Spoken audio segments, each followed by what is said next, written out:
What's up, everybody? I want to show you a little bit today about how to analyze and look at an investment property. Real simple, quick and dirty.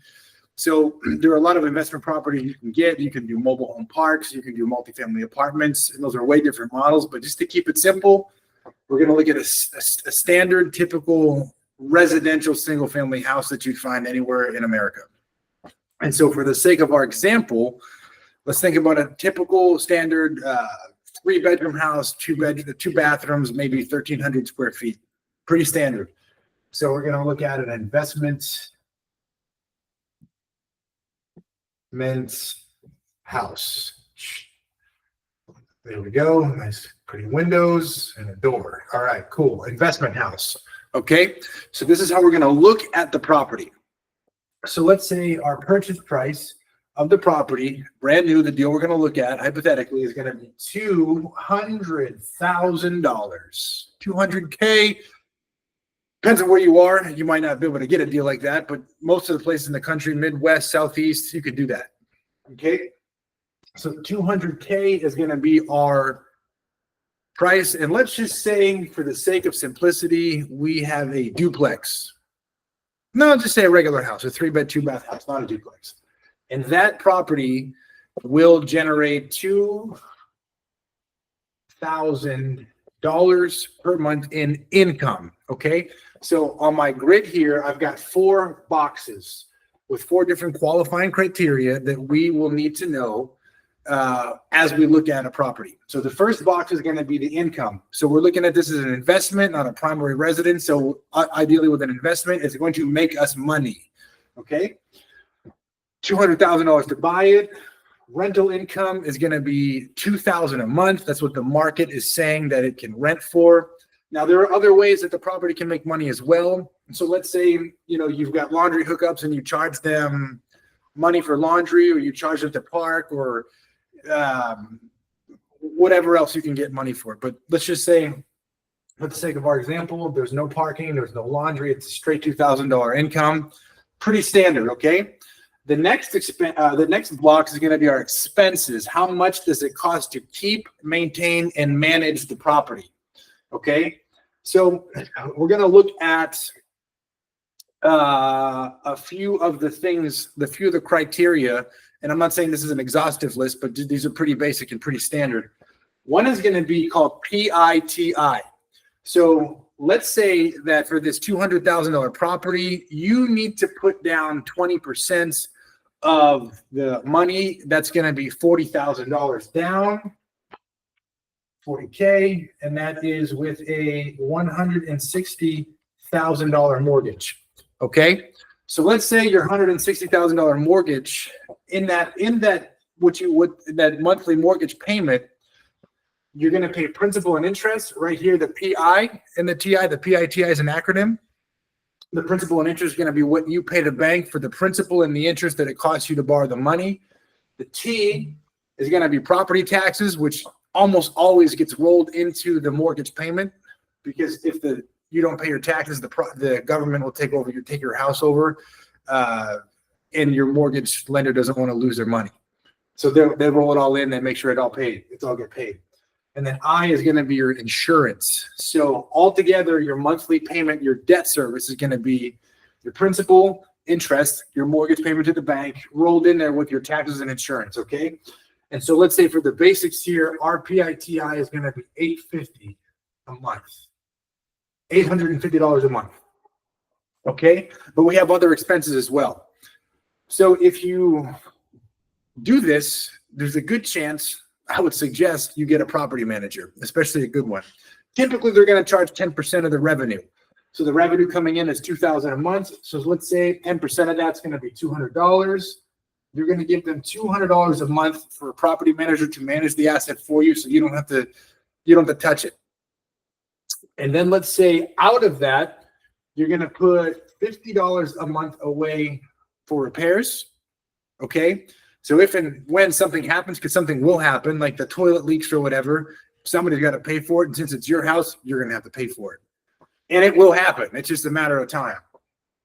So you're going to take money out of that revenue and set it aside in a separate account or a savings, or you're going to save it so that way you have something to put into a repair if and when needed. Okay. You're not going to pay anything for water because the tenant's going to pay for the water. The tenant's going to pay their own electricity. We're not going to have any pest control. Now we're going to have something called capital expenditures. So if your HVAC goes out, or you have a new roof that you need, or you need to update the property somehow, that's called CapEx. Okay. So we're going to put 5% of your payment in that. It's going to be $100 right there. Now, if and when you have time between tenants, okay, you're going to have vacancy. And if you have debt on the property, you have a mortgage on it, the mortgage still has to get paid. The bank ain't going to wait for you to get your stuff together. So we're going to put away another 5% of that $2,000, that monthly rent payment, into a vacancy savings. Okay, so that's another $100. Okay, then you might have an HOA, or a homeowners association. Let's say for ours, we don't have it. And then for a rainy day, for whatever, you never know what you might need. We're going to call it reserves. We're going to put $50 into the reserves for whatever we might have. So altogether, all of these expenses are going to get, it's going to be an acronym called NOE, which stands for net operating expenses. Okay. So let's do the math. Let's figure out our NOE. So we have 850. We have 50, that's 900, 1,000, 1,100, 1,150, and then 200. So right there, we have a total of 1,350 for NOE. Okay, you following me here? Pretty straightforward basic math. We just need to know what criteria are in play with a specific deal and what the numbers are. And then we just do the math. We put it in, pretty simple. So now in our quadrant up here, we're going to look at something called cash flow.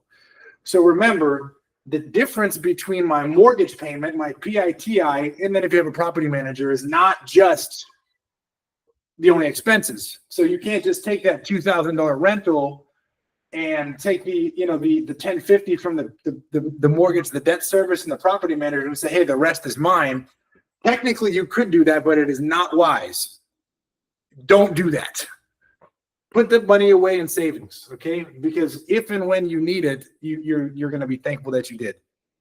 So we're going to take our cash flow is going to be our NOE, okay? And it's going to be reduced from or deducted from our income, okay? So our income is going to be $2,000, okay? Right there. And our NOE is $1,350. So the difference between the $2,000 and the $1,350 is going to be $650 a month. NOI.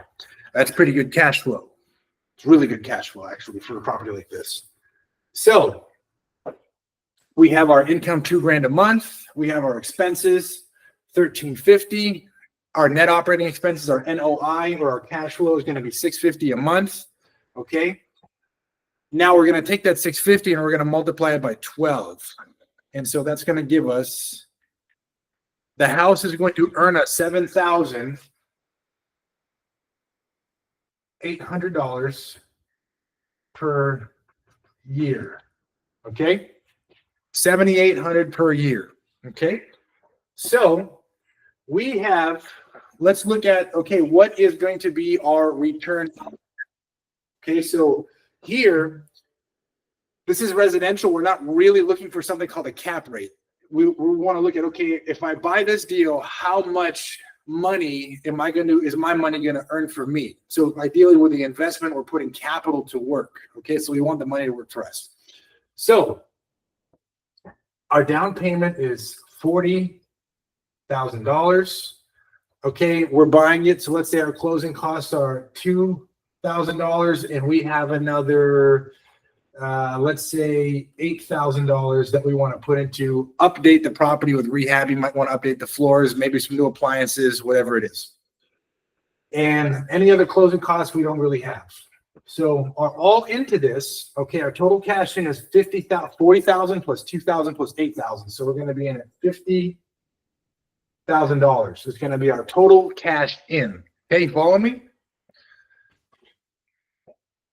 So how do we get our cash on cash return?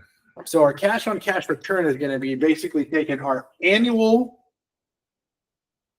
cash flow, our annual net operating income. Okay, that's $7,800, and we're going to divide that by our total cash to get into the deal, and that is $50,000, as we just went through.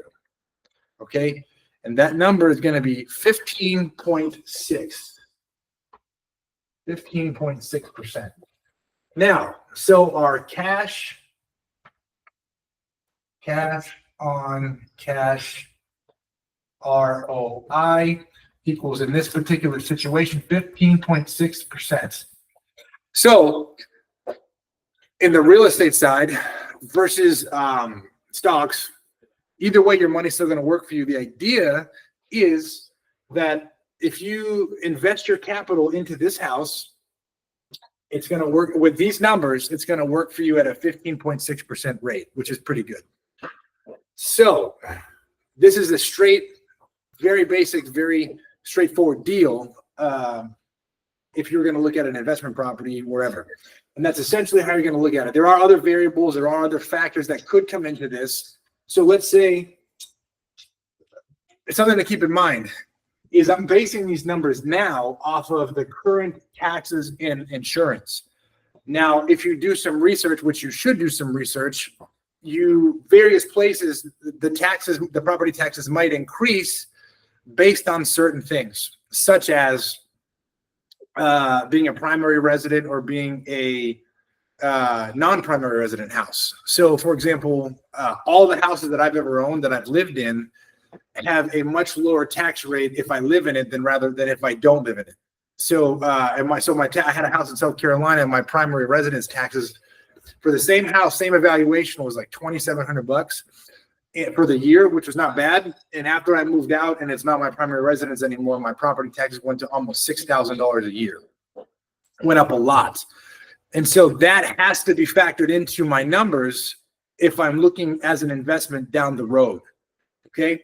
So Texas is like the same thing. I live in Texas now. So I don't know, obviously, what every state and what every, locality does, but you're going to have to know that, because if you buy it from somebody who has it as a primary residence and you base your numbers off of their tax rate, and you even maybe modify the numbers based off of the value after you update it a little bit, it still might be different if they're taxed as a primary residence and you get taxed as a non-residence. And so that could mess up your numbers quite a bit. And so if your property tax is doubled, well, now your numbers just change significantly here, and it might not be worth it at that point. And the same thing too, make sure you're looking into the area that you're investing into as far as theft, crime, whatever, because or storms.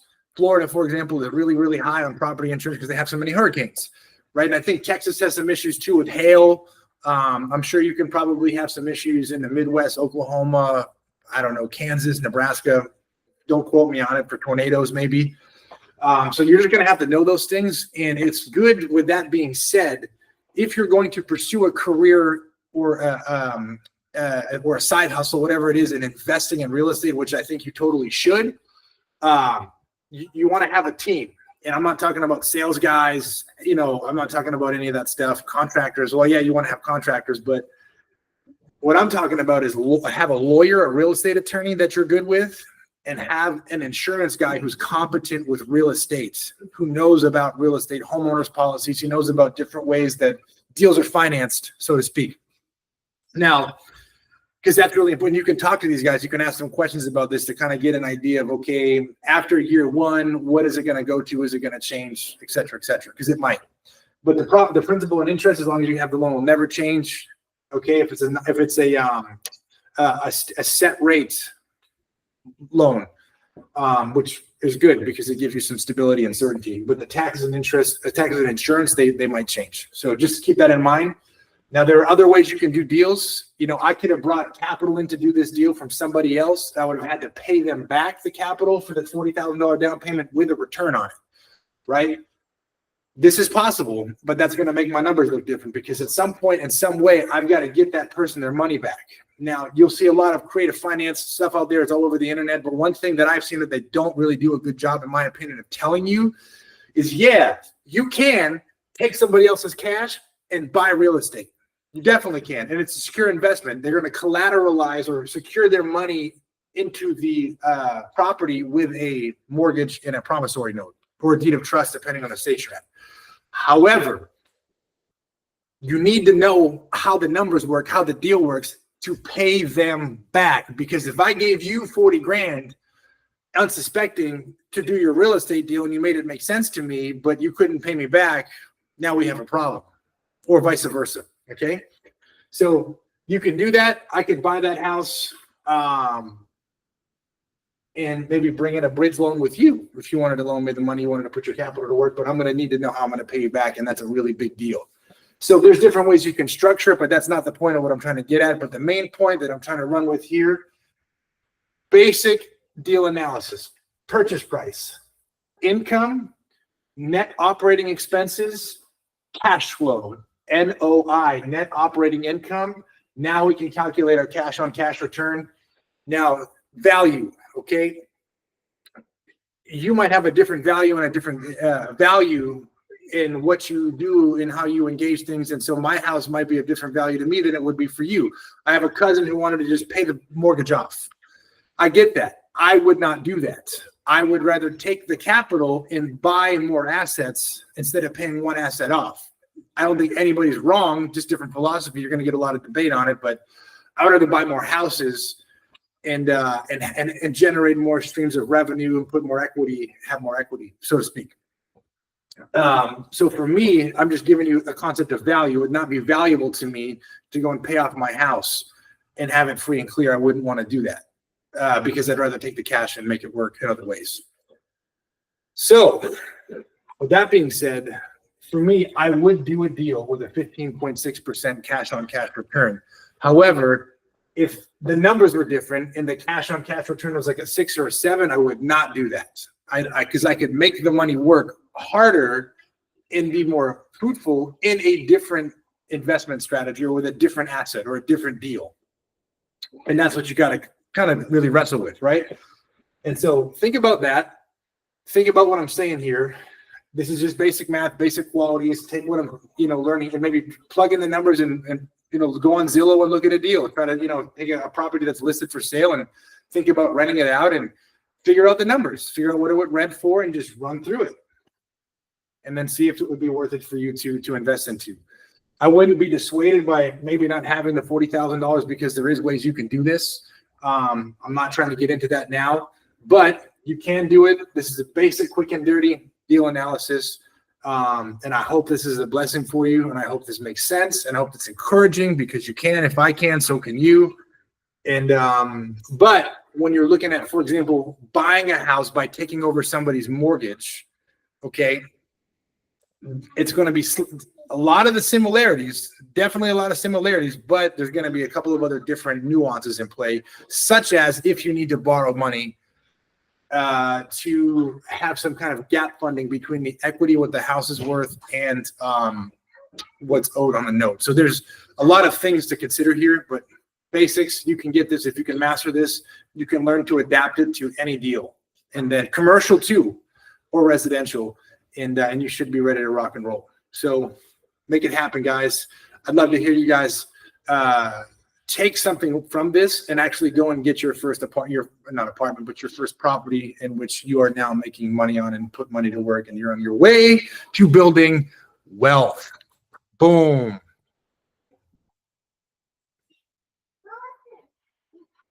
Stop the recording.